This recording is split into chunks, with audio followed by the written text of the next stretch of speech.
격주 단위로 이제 예수님 이야기, 그리고 이제 루터포드의 요리문답 이렇게 살펴보고 있지 않습니까? 절기를 빼고서는. 그런데 이제 우리가 이제 예수님 이야기를 오늘 할 차례인데요. 지난 시간에 이제 아기 예수님께서 어린 아기로서 하셨던 행사 두 가지를 살펴보았습니다. 이건 우리나라에는 없는 것이고 그 당시 유대인들에게 있는 의식입니다. 하나는 8일째 되는 날 할례를 행하는 것이고, 두 번째는 뭡니까? 아들, 큰아들이기 때문에, 아기 예수가 인간적으로는 큰아들이기 때문에 큰아들은 하나님의 것이잖아요. 그죠? 하나님의 것으로 바쳐드리는 제사를 올려드리는 것이었습니다. 바로 이 두 가지 의식을 행한 것을 요셉과 마리아의 손에 의해서 8일째 되는 날 할례를 행하고 이름 짓고, 예수라고 이름을 짓고, 그리고 40일째 되는 날 또 예루살렘 성전에 올라가서 이제 뭡니까? 큰아들로서 하나님께 바쳐드리는 제사를 지냈다 하는 것을 우리가 지난 시간에 볼 수가 있었습니다. 이 모두는 아기 예수가 유대인으로 태어났고 유대인으로 성장하고 있다는 것을 보여주는 것입니다. 또 다른 한편에서는 아기 예수가 인간으로 태어났고 인간으로 성장하고 있다는 것을 보여주는 것입니다. 사실 예수님에겐 할례도 필요 없고 또한 큰아들이기 때문에 하나님께 바쳐드리는 제사도 할 필요가 없습니다. 왜요? 그는 이미 하나님이십니다. 그는 이미 하나님 자신입니다. 그렇기 때문에 그러한 거 다 필요 없습니다. 그럼에도 불구하고 인간적으로 아기 예수로 태어났기 때문에, 그리고 그의 부모인 마리아와 요셉의 손에 의해서 할례를 행하고 그리고 이제 바쳐드리는 제사를 이제 드리게 된 것입니다. 이것은 장차 이제 마지막에 이루어질 것을 내다봅니다. 그게 뭘까요? 바로 예수님이 십자가에 못 박혀 죽으실 때 하나님께 바쳐드리잖아요. 그죠? 하나님께 바쳐드립니다. 예수님이 십자가에 못 박혀 죽으시는 그 마지막 순간이 하나님께 그의 자신을 온전히 다 바치는 제사입니다. 마치 이삭을 아브라함의 손에 의해서 죽일 정도로, 죽임에 가까울 정도로, 사실 그건 죽은 거나 다름이 없죠. 왜냐하면 하나님께서 멈추게 하셨기 때문에. 그렇기 때문에 그 이삭을 바치는 것과 마찬가지로 하나님께 바치는 제사였습니다. 이제 오늘은 그 40일째 되는 날, 생후 예수님 태어나신 지 40일째 되는 날 큰아들을 이제 하나님께 바쳐드리는 제사를 하기 위해서 예루살렘 성전에 올라갔다가 이제 만난 사람들의 이야기를 오늘 보게 될 것입니다. 바로 두 사람, 시몬과 한나 이야기를 살펴보려고 합니다. 이 시몬과 한나는 비록 부부는 아닙니다. 한 사람은 남자고 한 사람은 여자입니다. 부부가 아니죠, 그죠? 그런데 둘 다 노인입니다. 그리고 또한 아기 예수를 만났다는 것이 특징이 있습니다. 목자들이 예수님이 태어난 날 그날 밤에, 바로 예수님이 태어난 그 당일날 밤에 아기 예수를 방문했지만 이제 40일째 되는 날 이제 두 사람이 예루살렘에 왔던 그 아기 예수를 이제 만났습니다. 어디서 만났을까요? 성전 마당에서. 이 예루살렘 성전은 아주 넓기 때문에 마당에 이제 남자의 뜰이 있고요. 그 다음에 제사장의 뜰이 있고요. 그 다음에 성소가 있고요. 지성소가 있습니다. 그러면 일반 사람들이 들어갈 수 있는 곳은 어딜까요? 그 말하자면 남자의 마당입니다. 남자의 뜰이겠죠. 그죠? 근데 원래 이 남자의 뜰에는 여자가 들어갈 수 없습니다. 여자가 들어갈 수 없어요. 그런데 이제 아마도 그러면 이 남자의 마당의 그 처마 밑에, 이게 성전의 맨 마당의 울타리 끝에는 처마가 있거든요. 비가 오면 이제 거기에서 이제 머물기도 하고 해서 잠도 자고 이러느라고. 그래서 이제 그러한 처마가 있는데 아마 거기서 만나지 않았을까 하는 생각이 듭니다. 어쨌든 간 성전에서 이제 아기 예수를 만난 두 사람의 이야기를 살펴보려고 합니다. 오늘은 두 사람의 이야기가 이제 순서대로 나누어서 볼 수 있습니다. 우선 25절부터 시작해서 35절까지가 이제 시몬의 이야기를 담고 있고, 그리고 36절부터 시작해서 38절까지가 이제 안나 이야기를 담고 있습니다. 순서대로 하나씩 보기를 원합니다. 우선 시몬을 소개할 때 시몬의 나이는 없습니다. 여기 나이 말하지 않습니다. 그 사람이 어느 지파 출신인지 그리고 누구의 자손인지 그런 거 얘기하지 않습니다. 그냥 의롭고 경건하여 이스라엘 위로를 기다리는 자라, 그렇게 이야기를 합니다. 그는 의롭고 경건한 사람이었습니다. 이 의롭다, 경건하다, 이것은 구약의 율법에서 거의 완전한 것을 의미합니다. 경건함은 하나님에 대한 것이고 의로움은 뭡니까? 사람들에 대한 것일 것입니다. 그죠? 이 두 가지를 율법의 준수에 있어서 하나님의 뜻에 합당하게 생활하고 있다는 것을 보여주는 것입니다. 게다가 그는 이스라엘의 위로를 기다리는 사람입니다. 이스라엘 위로라고 하는 것은 메시아죠, 그죠? 이스라엘 백성들에게 있어서 이 세상은 고통이고 그리고 아픔이었습니다. 그런데 이 아픔과 고통의 세상에서 하나님의 위로를 기다리는 것입니다. 그게 뭘까요? 바로 메시아 그리스도가 오는 것입니다. 그는 그것을 기다리고 있었습니다. 세상의 모습이 하나님과 멀어지고 있었고 그리고 죄와 가까운 것에 대한 실망과 좌절을 겪었기 때문에 그리고 그 메시아에 대한 기대를 통해서 하나님의 약속이 온전히 이루어지기를 기다리고 있는 것입니다. 게다가 그를 소개하기를 성령이 그 위에 계셨다고 했습니다. 성령이 그에 계셨다는 말이 특별한 것입니다. 우리가 지금은 예수님 오신 이후에는 성령께서 오신 이후에는 예수 믿는 모든 사람들에게 성령께서 계십니다. 그죠? 예수님을 믿는 모든 사람들에게 성령께서 계시지만 이 예수님의 오순절이 이루어지기 전의 모습은 모든 사람에게 성령이 아주 특별하게 임하는 것이 아니고 이 사람의 경우는 아주 특별한 것입니다. 이 시몬에게는 아주 특별하게 임한 것을 이야기를 합니다. 그것이 그 다음에 나오는 것을 볼 수 있습니다. 26절 그가 주의 그리스도를 보기 전에는 죽지 아니하리라 하는 성령의 지시를 받았다. 이게 아주 특별한 거죠. 그죠? 이거 아무에게 이루어지는 것이 아닙니다. 메시아를 보기 전에는 그리스도를 보기 전에는 네가 죽지 않을 거야. 이런 지시를 받았다는 거예요. 누구에 의해서? 성령에 의해서. 아주 특별한 것입니다. 이게 보통 사람에게 이루어지는 게 아니죠. 보통 사람들에게 저와 여러분 같은 사람들에게 이루어지는 게 아닙니다. 아주 특별한 사람에게 베푸시는 은혜입니다. 네가 메시아를 보기 전에는 죽지 않을 거다. 그럼 네가 살아있는 동안 너는 메시아를 보게 될 것이다. 여러분 수많은 사람들이 기다렸습니다. 다 보길 원했습니다. 그런데 본 사람 별로 없어요. 그런데 바로 아기 예수를 그가 만났습니다. 굉장한 축복이죠. 거기다가 27절 보십시오. 그런 지시도 받았던 터에다가 27절 성령의 감동으로 성전에 들어가네. 마침 부모가 율법의 관례대로 행하고자 하여 그 아기 예수를 데리고 온지라. 아마 이 시점이 이 성전에 들어간 시점이 성령의 감동으로 들어갔어. 내가 지금 들어가야겠다. 지금 들어가면 메시아를 만날 것 같아. 아마 이런 어떤 마음일 수 있습니다. 그죠? 이건 아주 특별한 것입니다. 그죠? 이전에 너는 죽기 전에 메시아를 볼 거다. 이런 지시를 받았는데 그런데 성령의 감동으로 성전에 들어갔습니다. 그런데 들어간 바로 그 시점에 아기 예수를 데리고 오는 어떤 부모를 만났습니다. 이게 아주 특별한 것입니다. 그죠? 아주 특별한 것입니다. 저와 여러분 같으면 쉽게 경험하지 못하는 아주 놀라운 일을 이제 그가 경험하게 된 것입니다. 여러분, 이 사람이 제사장입니까? 이 사람이 서기관입니까? 제사장도 아니고 서기관도 아닙니다. 레위인도 아닙니다. 그는 일반 사람입니다. 일반 사람입니다. 그런데 일반 사람임에도 불구하고 성령의 특별한 은혜가 있었고 일반 사람임에도 불구하고 메시아 예수 그리스도를 만나게 되었습니다. 여러분 이 말씀을 보면 그 당시에 성전의 주도자는 제사장입니다. 사두개파, 제가 지난 시간에 얘기했지만 사두개파, 사독의 후손들인 이 사두개파가 예루살렘 성전을 장악하고 있었는데 이 예루살렘 성전을 장악하고 있는 사두개파, 사독의 사람들, 제사장들은 아기 예수를 만나지 못했습니다. 아기 예수가 누군지도 알아보지 못했습니다. 그런데 일반 사람이 제사장도 아니고 서기관도 아닌 일반 사람이 이 시몬은 아기 예수를 알아봤습니다. 제사장들의 무지와 어리석음과 대비가 되는 것입니다. 여러분, 우리 신자들 하나님 안에서 시몬과 같은 축복을 누리기를 바랍니다. 아니, 우리는 이미 하나님의 은혜를 입어서 시몬과 같은 축복을 누리고 있습니다. 왜요? 예수 그리스도를 믿으니까요. 예수 그리스도를 알아보고 있으니까요.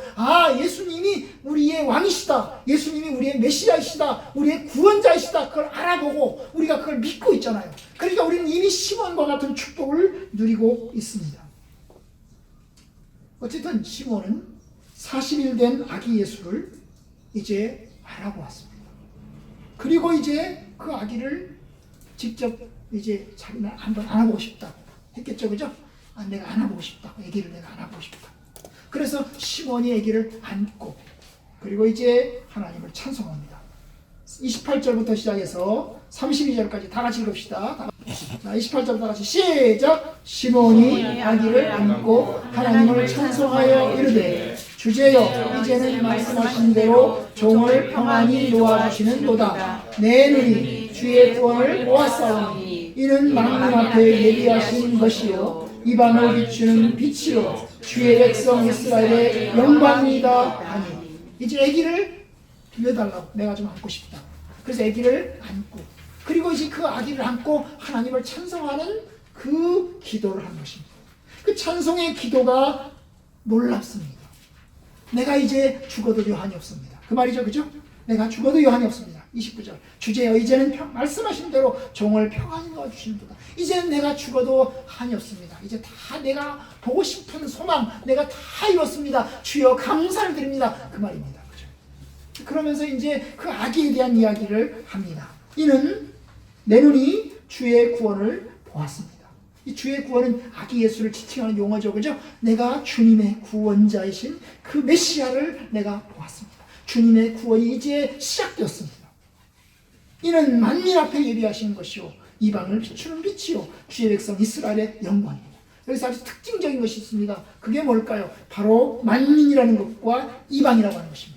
여러분, 만민, 이방, 메시아가 하실 일, 메시아의 지경이 어디까지냐? 만민, 이방까지 모든 사람, 민족의 제한을 받지 않고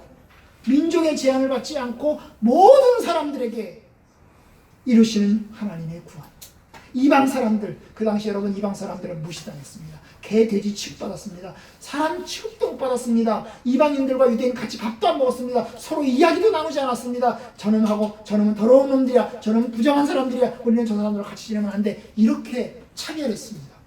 그런데 메시아를 어디까지 바라봅니까? 그 메시아, 아기 예수이신 그 메시아가 나중에 어디까지? 이방까지 다 품게 되는 것을 보고 있는 것입니다.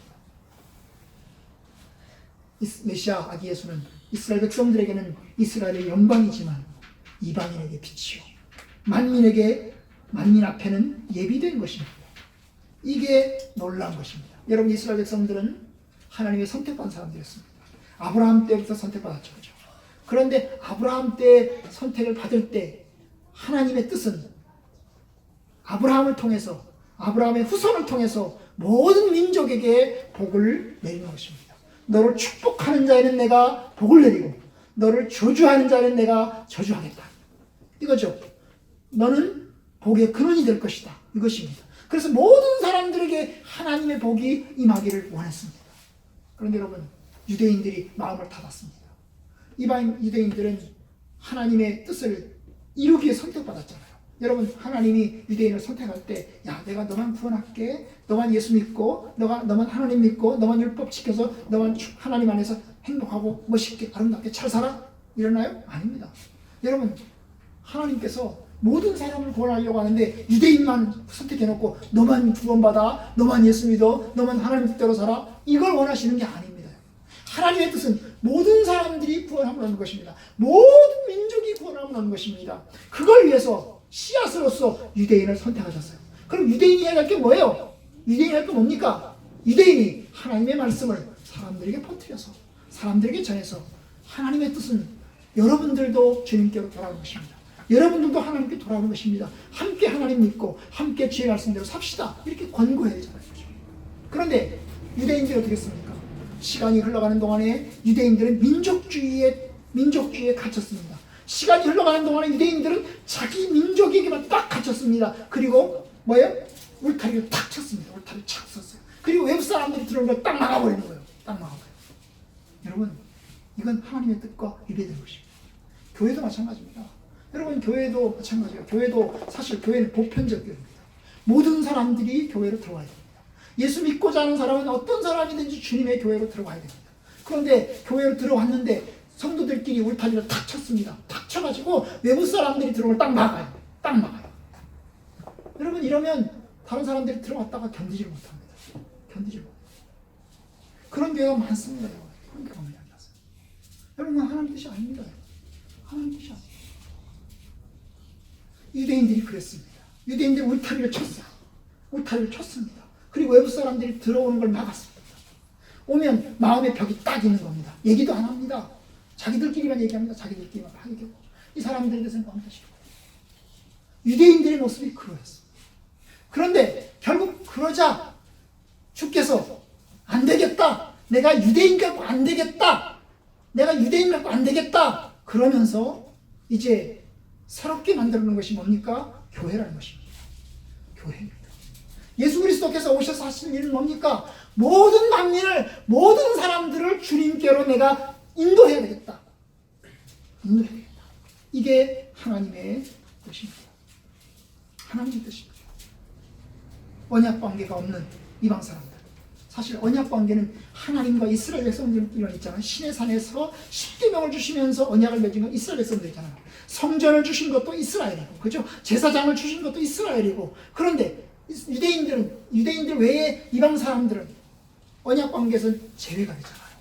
그럼에도 불구하고 주님께서 원하시는 건 뭡니까? 그 선택받지 않은 이방 사람들까지 다 주님께로 내가 인도하겠다.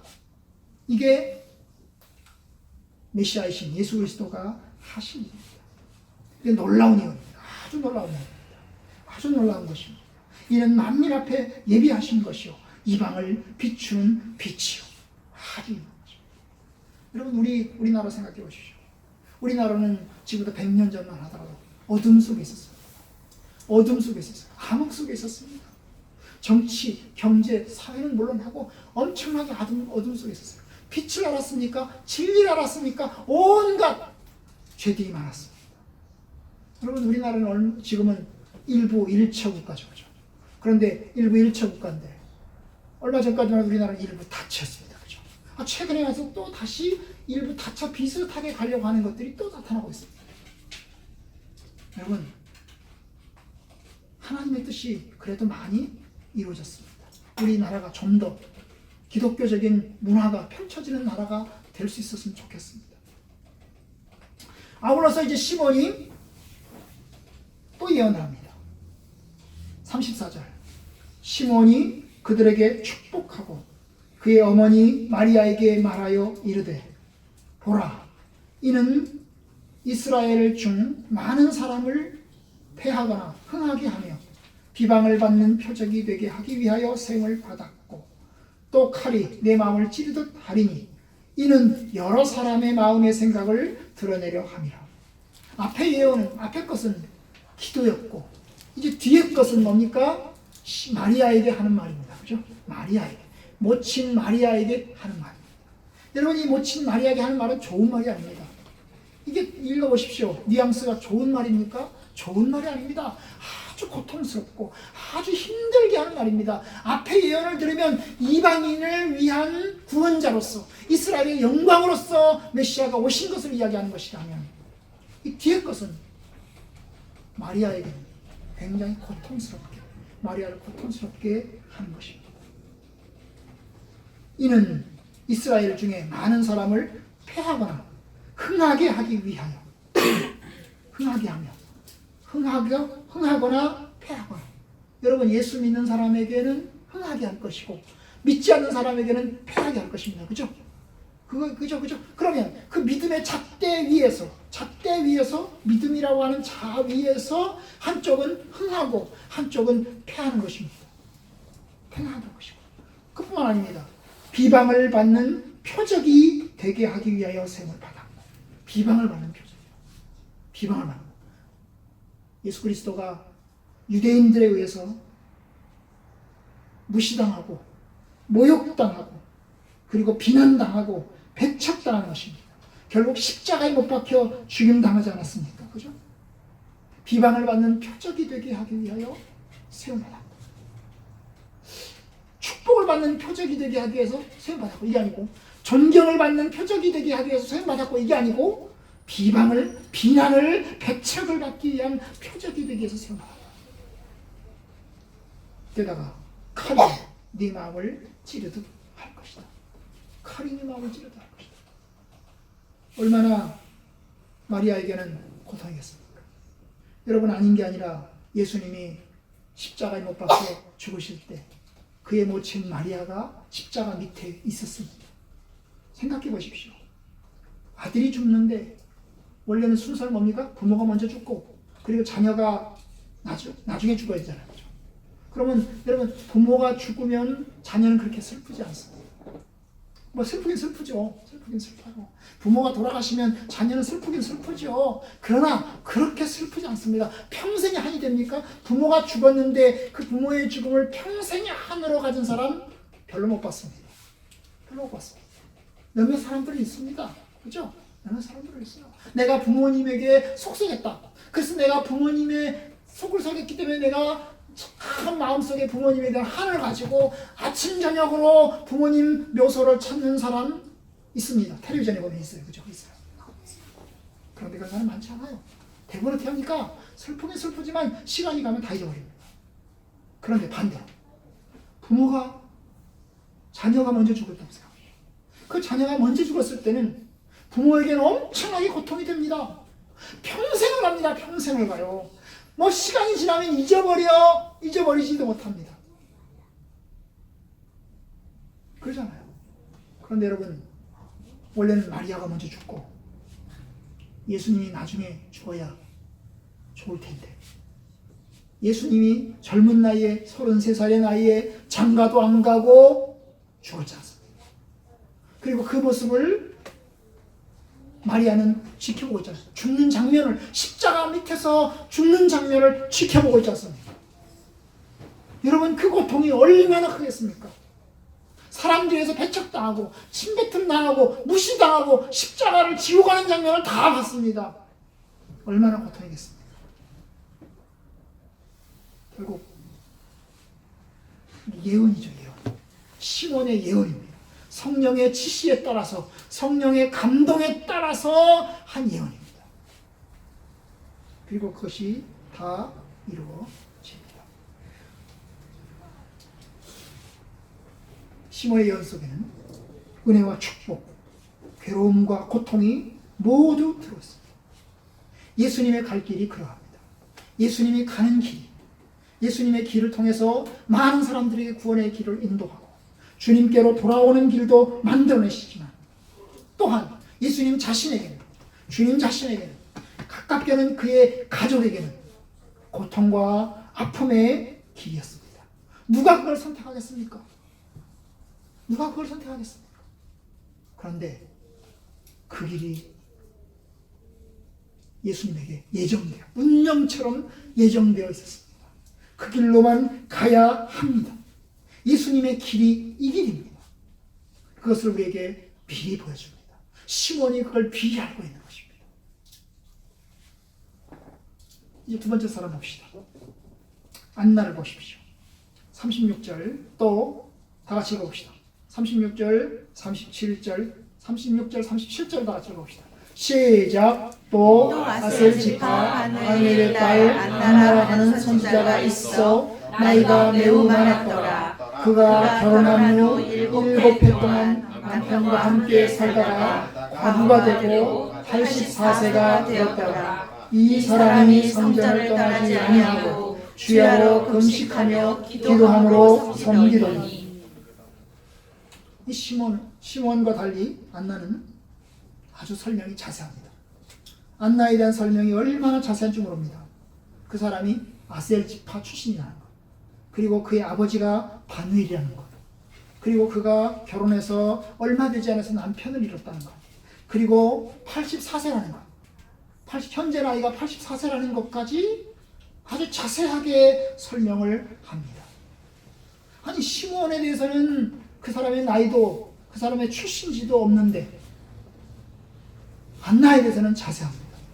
여러분 이게 원래 일반적으로 거꾸로입니다. 이스라엘은 남성 중심 사회입니다. 남성 중심 사회에서는 남자들의 족보가 중요합니다. 여자들의 족보는 안 중요합니다. 우리나라도 마찬가지입니다. 우리 집안도 뭐 별것 아니지만 우리 집안도 남자들은 족보에 올립니다. 남자들은 문중 무슨 회비를 내야 됩니다. 그런데 여자들은 문중 회비 안 냅니다. 여자애는 무슨 뭐 문중 족보 올리는 거 안 합니다. 이스라엘이 그래요. 이스라엘이 남자들은 족보가 아주 중요합니다. 그런데 여자들은 족보가 별로 중요하지 않습니다. 그런데 오늘 말씀은 어떻게 됐어요? 남자인 시몬은 족보에게 없는데 여자는 족보가 딱 들어있는 거예요. 그 사람의 나이까지 아주 자세하게 들어있습니다. 결혼한 지 7년 만에 과부가 됐다는 것. 그리고 현재 나이 84세라는 것까지 아주 자세히 설명을 합니다. 그리고 그가 선지자라는 것까지. 그죠? 선지자. 안나라는 선지자가 있어. 이 선지자는 뭐예요? 하나님의 뜻을 받은 사람이잖아요. 하나님의 뜻을 사람들에게 일려주는 사람이잖아요. 그런데 그 사람이 여자예요, 여자. 남자가 아니고 여자예요, 여자. 왜 이렇게 안나에 대해서는 설명이 자세할까요? 이 여인은 성전에서 유명한 잘 알려진 사람이기 때문에 그러합니다. 왜냐하면 이 사람은 성전에서 살다시피 했습니다. 살다시피 했어요. 자, 37절 다 같이 봅시다. 37절 다 같이 시작. 과부가 되고 84세가 되었더라. 이 사람이 성전을 떠나지 아니하고 주야로 금식하며 기도하고 섬기더니. 여러분, 이 여자는 아주 유명한 사람인 것입니다. 시몬에 비해서, 시몬은 별로 알려져 있지 않은 사람이지만 이 안나라는 사람은 아주 유명한 사람입니다. 왜냐하면 여자인데도 불구하고 성전에서 살다시피 했어요. 여러분, 성전은 원래 남자들하고 친합니다. 여자들하고 친하지 않습니다. 여자들은 성전에 들어갈 자격이 안 됩니다. 여자들은 자격이 안 돼요. 남자들은 12살이 되면 의무적으로 성전에 들어가야 됩니다. 그리고 1년에 3번씩은 꼭 반드시 성전에 가서 제사를 지내야 됩니다. 3대 절기를 다 지켜야 됩니다. 남자는 30년 전만 하더라도 여자는 너 고등학교만 댕겨라, 대학교 가지 마, 이랬어요. 근데 요새는 안 그렇잖아요. 요새는 아들, 딸 차별 안 하잖아요. 공부시키잖아요. 딸들이라도 공부를 시키잖아요. 그렇죠? 여러분, 이 당시가 그래요. 이 당시 남성주의사요. 남자가 성전이 친한 겁니다. 여자는 성전에서 안 친해요. 성전과 안 친해요. 여자들은 성전에 들어갈 자격이 안 돼요.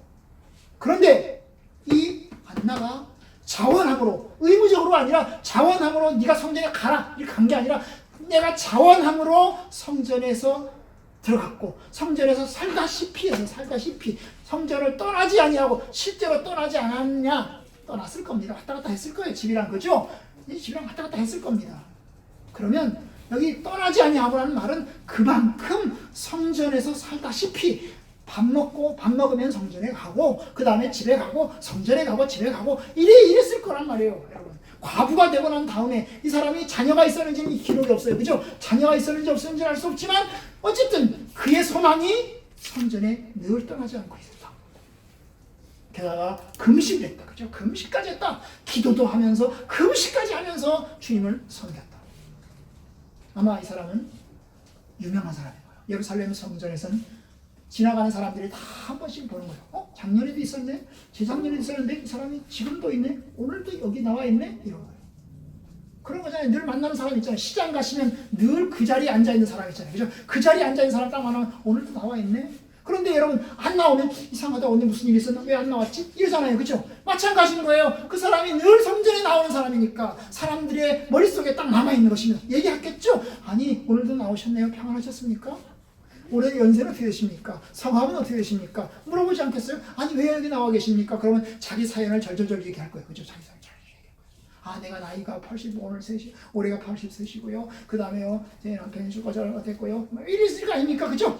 그리고 이제 그 사람이 기도하니까 내가 기도를 많이 하시니까 좀 제 문제도 한번 살펴봐주십시오. 그래가지고 이제 하면 얘기도 좀 해주고 그러지 않겠어요? 그죠? 네. 이런 사람입니다. 그러니까 이 사람에게 대한 기록이 자세한 거예요. 이 사람은 성전에서, 그 당시 성전에서는 유명한 사람인 것입니다. 아주 유명한 사람. 여자임에도 불구하고 유명한 사람인 것입니다. 그런데 그렇게 기도하면서 섬기고 있었는데 38절 다 같이 봅시다. 시작! 마침 이때에 나와서 하나님께 감사하고 예루살렘의 성령을 바라는 모든 사람에게 그에 대하여 말하니라. 여기 빠진 부분이 하나 있습니다. 빠진 부분이 하나 있어요. 이게 이제 갑자기 이제 성전에서 갑자기 마침 이때에 나와서 하나님께 감사를, 이때 아기 예수를 데리고 요셉과 마리아가 예루살렘 성전에 제사 드리러 왔고, 그리고 이제 시몬을 만나서 시몬하고 서로 이야기를 하고 있었습니다. 그죠? 이야기를 하고 있었어요. 그런데 바로 안나가 그 자리에 낀 것입니다. 그죠? 낀 거예요. 시몬의 말을 들었을 것입니다. 시몬의 기도. 그 당시 기도라는 게 입으로 이제 마음속으로 하는 기도가 아니거든요. 소리를 내서 하는 기도거든요. 그러니까 소리를 내서 하는 기도를 안나가 들었을 것이고, 그러니까 결국 예언을 들은 거죠. 시몬의 예언을 안나가 들은 것입니다. 그러면서 이 아이가 메시아구나 하는 것을 시몬을 통해서 알게 된 것입니다. 그래서 그 아기가 메시아이구나 하는 걸 알게 되고, 그래서 하나님께서 위로의 구원자를 허락해 주셔서 감사합니다라고 하는 기도를 하게 된 것입니다. 기도를 하게 된 것입니다. 시몬의 말을 통해서 시몬이 마리아와 요셉에게 하는 말, 하나님께 하는 기도를 듣고 아기가 특별한 구세주라는 것을 알았고 메시아라는 걸 알게 되었고, 그래서 메시아의 오심에 대하여 이제 하나님께 감사하게 되었습니다. 그렇죠? 바로 이렇게 된 것입니다. 그리고 난 다음에 예루살렘의 속량을 바란, 이 속량이라는 건 구원을 다른 말로 표현한 것인데요, 속량을 바라는 모든 사람에게 그에 대하여 말하니라. 여기 특별히 말했다는 말은 미완료 과거로 되어 있습니다. 미완료 과거란 뭐예요? 아기 예수를 데리고 요셉과 마리아가 돌아간 뒤에도 사람들에게 이야기를 했다는 거예요. 아기 예수를 만난 것은 잠깐입니다. 아주 잠깐이에요. 불과 10분, 20분, 30분 정도 됐을 것입니다. 그리고 아기 예수를 데리고 요셉과 마리아가 베들레헴으로 돌아간 뒤에도 이 여자는 계속 성전에 남는 사람이잖아요. 그죠? 아침 저녁으로 성전을 들락날락 거리는 사람이잖아요. 그죠? 하루 종일 성전에 살다시피 한 사람이잖아요. 그죠? 그러면 그런 사람들에게 이제 사람들이 이야기를 하는 것입니다. 내가 아기 예수 메시아를 만났다. 이 메시아가 왔다. 구원자가 왔다. 사람들에게 이야기를 계속해서 하는 것입니다. 그러니까 일종의 전도하는 사람이죠. 전도자가 되는 거죠. 아기 예수를 전하는 전도자가 되는 것입니다. 여러분, 결국 이제 이 말씀 속에서 이제 결론을 내리게 합니다. 아기 예수를 만난 사람은 몇 사람 안 됩니다. 첫째 날, 태어난 날 목자들, 그리고 40일째 되는 날 만난 이 시몬과 안나, 두 사람. 그리고 이제 우리가 다음 주나 그 다음 주 보겠지만 동방박사들 거기뿐입니다. 여러분, 이 말씀을 통해서 우리는 무엇을 배울까요? 이 두 사람 속에는 메시아를 기다리는 마음이 있었고, 하나님을 사랑하는 마음이 있었고, 주의 뜻을 알기를 원하는 마음이 있었습니다. 이것이 신앙입니다. 그들은 의롭고 경건한 사람들이었고 하나님을 경외하는 신앙을 가지고 있었습니다. 여러분, 그들에게 주의 은혜가 내려왔습니다. 저와 여러분들도 이 땅에서 사는 게 어떤 사람이 되어야 될까? 어떤 사람이 되는 게 합당할까? 경건한 사람, 의롭고 경건한 사람. 비록 제사장은 아니고, 비록 레위인도 아니고, 서기관도 아니지만 그냥 일반 사람이고 일반 평민이지만 하나님을 경외하는 마음 가지고 사는 사람 되길 원합니다. 그게 중요합니다. 그게 중요합니다. 하나님께서 그들에게 은혜를 주셨습니다. 그리고 예수 그리스도를 만나는 복을 누리게 했습니다. 여러분, 그 당시로 돌아가서 우리가 그 당시에 살았다면 우리는 아기 예수를 만나는 복을 누릴까요? 아마 누리지 못할 것입니다. 우리에겐 그와 같은 특별한 영적인 눈이 없습니다. 저나 여러분들이나 그와 같은 영적인 눈, 성령의 특별한 지시를 받는 감각이 우리에게 부족하기 때문에 아마 우리는 아기 예수를 만나지 못할 것입니다. 그런데 그럼에도 불구하고 우리는 축복을 누리고 있습니다. 여러분, 우리는 어둠의 시대에, 캄캄함의 시대에 성령의 특별한 빛을 보고, 그리고 아기 예수를 만난 이 시몬과 안나와 달리 우리는 밝은 시대에 살고 있습니다. 우리는 어둠의 시대에 살지 않고 빛의 시대에 살고 있습니다. 예수께서 빛 대신 예수 그리스도께서 이 땅에 오셔서 십자가에 못 박혀 죽으시고 부활하심으로 이제 만방의 복음이 선포됐고, 그리고 교회가 군데군데 있는 시대에 살고 있습니다. 그게 우리에게 축복입니다. 여러분 지금부터 100년 전에 생각하십시오. 100년 전에 우리나라 초창기의 모습을 생각하십시오. 초창기엔 교회가 없었습니다. 예수 믿는 사람도 별로 없었습니다. 그런 시대에 복음을 듣는다는 것, 듣고 싶어도 못 들은 경우가 많았습니다. 제가 어릴 때 살았던 시골 동네는 교회가 없었습니다. 시골 동네는 교회가 없었습니다. 예수 믿는 사람이라고는 그 동네에 딱 한 집 있었습니다. 예수 믿는 우리 동네 전체에 그 예수 믿는 사람이라고는 그 집 딱 한 집 있었습니다. 그 집에 아저씨도 예수를 안 믿었습니다. 그 집에 부인이 예수를 믿었습니다. 그리고 그 부인 때문에 그분의 자녀들이 예수를 믿고 있었습니다. 그런 시대에 예수를 믿는다는 것 어렵습니다. 그 집 아이가 저를 전도했어요. 우리 교회 가자고. 그래서 제가 그 친구 따라서 교회 생활을 시작을 했습니다. 그러면 그것 때문에 받는 배척 있었을까요? 있었습니다. 어이구 저 예수 믿는 것, 어이구 저 교회 댕기네, 손가락질했습니다. 그런 손가락질과 배척을 받으면서 저 교회 생활을 시작했습니다. 어둠의 시대였어요. 그런데 지금은 어떻습니까? 지금은 여기저기에 교회가 생겨났습니다. 여기저기 교회가 생겨났습니다. 그래도 아직도 복음화 이런 떨어져요. 우리나라에서 예수 믿는 사람들이 가장 많은 지역이 돼요? 수도권입니다. 서울, 경기도. 두 번째 많은 데가 어딘가요? 두 번째 많은 데가 전라도입니다. 제일 적은 데가 어딘가요? 경상도입니다. 제주도입니다. 경상도와 제주도가 예수 믿는 사람들이 제일 적은 동네입니다. 그런데 여러분, 지금 시대에는 예수 믿는 사람들이 그래도 많은 시대에 살고 있어요. 교회가 군데군데있잖아요. 그리고 저와 여러분들은 특별히 예수를 알게 됐잖아요. 예수를 믿게 됐잖아요. 그게 축복입니다. 그 당시에는 시몬과 한나 같은 특별한 사람만 알았던 것인데, 저와 여러분들이, 우리 같은 평범한 사람들도 주님을 알게 됐습니다. 얼마나 축복입니까? 여러분, 그 당시에는 성경을 가진 사람이 제사장밖에 없었습니다. 성경이라고 하는 책이 제사장, 성전에 있었습니다. 그 당시에는 성경이라고 하는 것이 집에는 없었습니다. 집에는 가질 수가 없어요. 왜냐하면 책값이 워낙 비싸기 때문에, 책값이 집값보다 더 비싸기 때문에. 왜요? 그 당시에는 책을 다 일일이 수작하고 썼잖아요. 파피루스나 이런 종류에 다 썼기 때문에 뭐예요? 사람들이 책을 가질 수가 없었어요. 그래서 성경을 읽었습니다. 한 사람이 쓰면 그걸 가지고 성경이 다 읽었습니다. 그래서 낭독이라고 하는 것이 유명합니다. 그런데 이 묵독이 뭐예요? 눈으로 읽는 거잖아요. 입 안 벌리고 눈으로 읽는 책을 눈으로 읽는.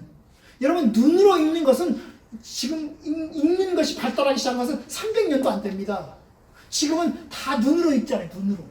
그런데 그 이전에 어떻게 했어요? 사람들이 모여서 그냥 책을 읽어주는 겁니다. 읽어주는 겁니다. 저와 여러분들 그렇게 축복받았어요. 인쇄술 때문에, 인쇄술이 발달한 것 때문에 성경책이 대량으로 찍혀지게 되고, 그 대량으로 찍혀지고 종이가 개발되고 이러면서 성경책값이 엄청나게 싸졌잖아요. 그죠?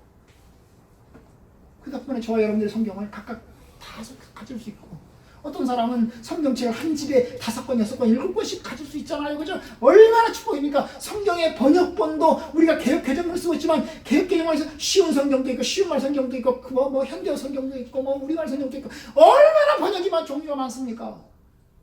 거기다 요새는 또 어플까지 개발돼가지고 얼마나 편해요. 그죠? 여러분, 저와 여러분은 축복받은 시대에 살고 있습니다. 축복받은 시대에 살고 있습니다. 시몬과 안나가 어둠의 시대에 빛을 알았다면, 저와 여러분들은 밝음의 시대에 빛을 알았고, 그리고 또한 그 빛을 통해서 우리는 이미 성령의 은혜를 받아서 예수 그리스도를 믿는 믿음에 와 있습니다. 이걸 감사해야 돼요. 하나님 감사합니다. 우리에게 예수 그리스도를 믿는 믿음을 주셔서 감사합니다. 내가 주님을 알게 해주셔서 감사합니다. 예수님 덕분에 내가 하나님의 백성 된 것을 감사합니다. 그래야 됩니다. 혹시 이 자리에 있는 분 중에서 어둠에 있는 분이 있습니까? 아직도 어둠 속에 있습니까? 아직도 어둠에 수건이 눈에 딱 가리워 있어서 하나님의 진리의 빛을 알지 못하고 사는 분이 있습니까? 그렇다면 수건을 걷으시길 바랍니다. 그 수건을 걷어내고 주님의 복음의 빛을 알기를 원합니다. 한 사람도 주님의 빛을 모른 채 어둠 속에 헤매는 일이 없기를 원합니다. 그리고 여러 사람의 수건을 걷어내기 위해서 여러분들이 진리를 알려주고 전달하는 믿음의 전달자가 되기를 주님의 이름으로 축원합니다.